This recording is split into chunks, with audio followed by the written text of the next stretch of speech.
Binablockmail mo ko, ha? Eh di sige, panindigan natin.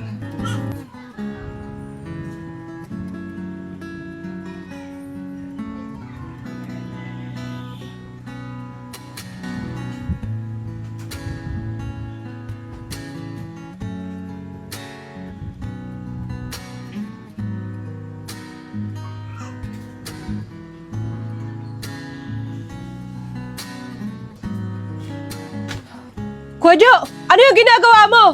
Angel! Uy! Amin na yan! Iluwa mo yan, Angel! Angel! Si Angel kasi, kinain yung ulam na itinira ko dun sa kaldero. Hindi pa ako kumakain eh, ulam ko yun mamaya eh. Ay nako, akala ko naman kung ano nang nangyayari sa inyo.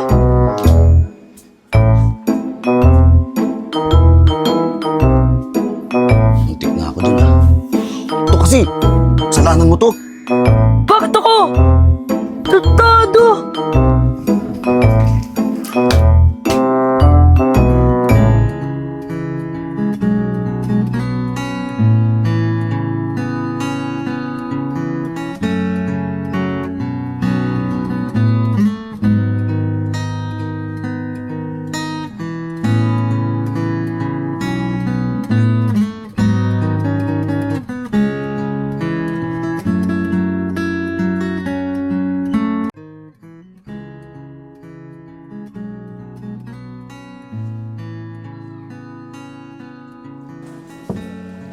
Kaya si Ken. Sabi ko, tayo na ako dito eh.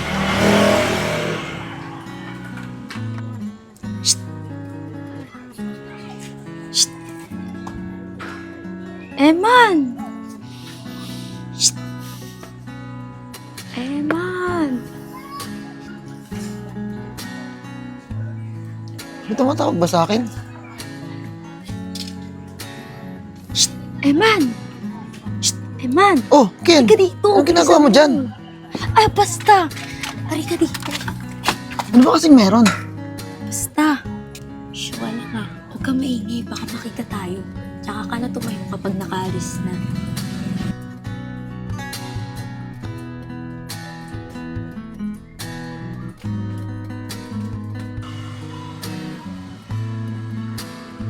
Okay na. Nakaalis na.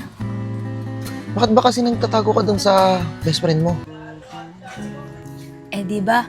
Yung jowa ng best friend ko, kumpare ng kuya mo. Pag nakikita tayo, matik yun. Susumbong tayo. Oo nga pala. Buti naisip mo yun. Muntik na nga ako mahuli kanina eh. Oo nga pala. Bakit ba gusto mo mag-usap tayo dito? Ano bang dahilan? Eh kasi, wala lang. Namiss din kasi kitang kausap eh. Totoo ba yan? Baka mamaya naboboring ka lang kaya mo ako kinakausap ha? Parang di mo naman ako kilala. Pag gusto ko talaga. Sige, sabi mo eh. Tara, dun tayo sa inupuan ni na Carmer kanina. Baka kasi makita tayo ni Angel eh.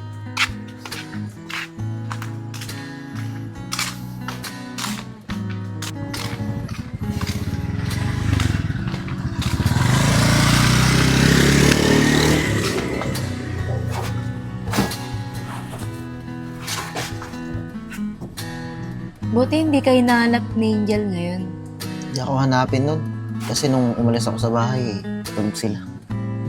Kaya naman pala eh. Alam mo, kung hindi mo pinatulan yung Angel na yan, tapos tayo yung magkarelasyon, malamang masaya tayo. Ikaw kasi, pinagpalit mo kaagad ako. Sabi ko, kulog muna tayo para magpalamig. Kasi mainit ang ulo ni na mama at papa sa ating dalawa. Eh kasi, para sa akin, ang ibig sabihin ng cool off, ayaw na. Kaya akala ko ayaw mo na sa akin. Pero pwede pa naman natin ipagpatuloy. Hindi naman malalaman ni Angel yun eh. Parang ang hirap naman yan. O sige, ganto. Kung gusto mo talaga ako, iwanan mo si Angel. Kaya mo ba? Di naman ganun kadali yun, Ken. Doon na siya nakatira sa amin. Ano yun? Papalayasin ko? So si Angel nga pinipili mo. Kung ganun lang rin pala, dyan ka na. Ken, teka lang. Sasabihin pa ako.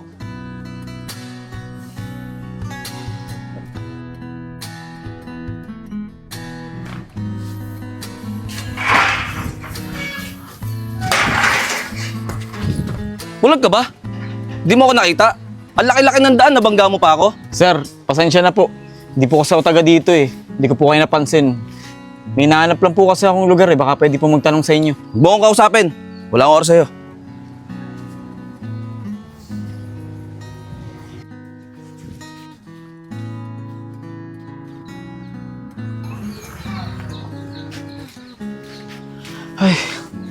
Kanina pa ako naghahanap pero hindi ko pa rin makita yung bahay nila Eman.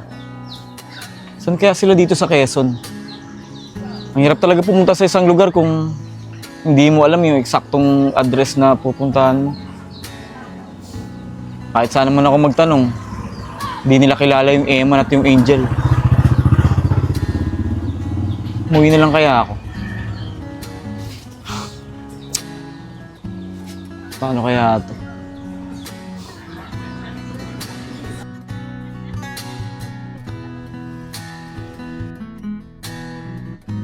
Sorry, baby. Ngayon ko lang nasagot yung tawag mo. Dami ko kasing ginagawa eh. Sorry din, di ako nakapasok. Wala kasi kaming pera, wala din akong baon. Pero wag ka mag-alala. Kapag nakabenta si kuya ng manok, makakapasok na ako bukas. May baon na ako. Pero kapag hindi nakabenta si kuya, ilalaga ko na lang yung mga itlog ng mga manok niya. Ay na lang ang ibabaon ko.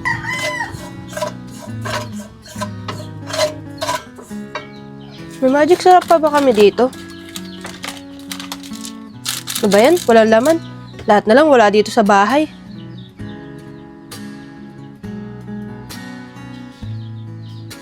Ano to? Parang piti to ah. Kanino kaya to? Hindi kaya kay Ann? Ikaw talaga, baby. Puro kalokohan. Ikaw? Ha? Kababata mo pa? Pinag-aaral ka namin? Ano to? Ano to, Ann? Ha? Buntis ka? Kababata mo pa? Sabi ko sa'yo, magpag-aaral ang intindihin mo. Ano to? Ha? Ano to? Ate naman! Teka lang! Hindi ako buntis! Ba't ako mabubuntis? Eh, wala nga akong boyfriend! Tsaka tignan mo! Oh! Tignan mo! Meron ako! Eto ba ang buntis? O sige, sige na, itapon mo na yan. Nakadiri ka. Akala ko, di ka pa maniniwala eh. Nakish!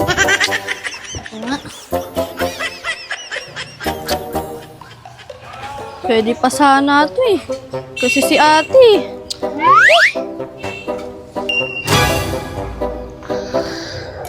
Ano to? Napkin! Ew! Kadiri! Nakakainis. Kanino kaya ito napkin? Ang balangura. Oh, Angel! Bakit parang ang init-init ng ulo mo? Ano nangyari? Eh paano? Natutulog ako dito sa duyan. Biglang may lumagpak na napkin sa mukha ko. Nakakainis.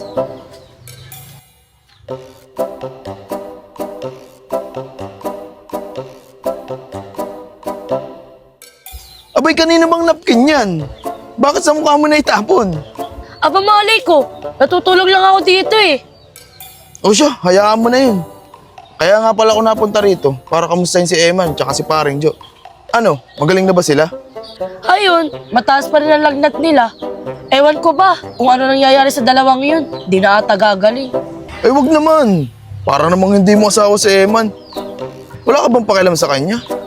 Paano na lang kung mawala si Eman? Sino ipapalit mo? Ako? Ikaw talaga kuya, panik ka. Siyempre hindi no, di na ako mag-aasawa. Wag. Mag-asawa ka.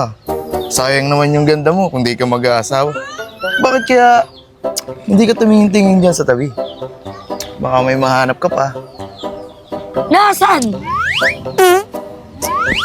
Tabi, di ko makita. Kuya naman, wala naman eh. Ano ka ba naman, Angel? Para na nga akong pilik mata eh. Nasa harap mo na. Di mo pa makita-kita. Ang laki mo naman pilik mata. May kasama ka bang buta? Joke lang, binibiro lang kita. Siguro, kaya ka pumunta dito. Magbibigay ka ng pangkain namin. Akin na. Pag si Angel talagang humihingi, hindi ako makatanggi. Oo, sana eh. Kaso, naiwan ko yung wallet ko eh. Okay lang ba? Babalik na lang ako mamayang gabi. O sige, basta bumalik ka ha. Gugutom pa naman ako. Kung hindi ka babalik, di ako kakain. Oo naman, basta antayin mo lang ako. Una na ako ha. Bye-bye, Kuya Lester! Bye-bye, Angel!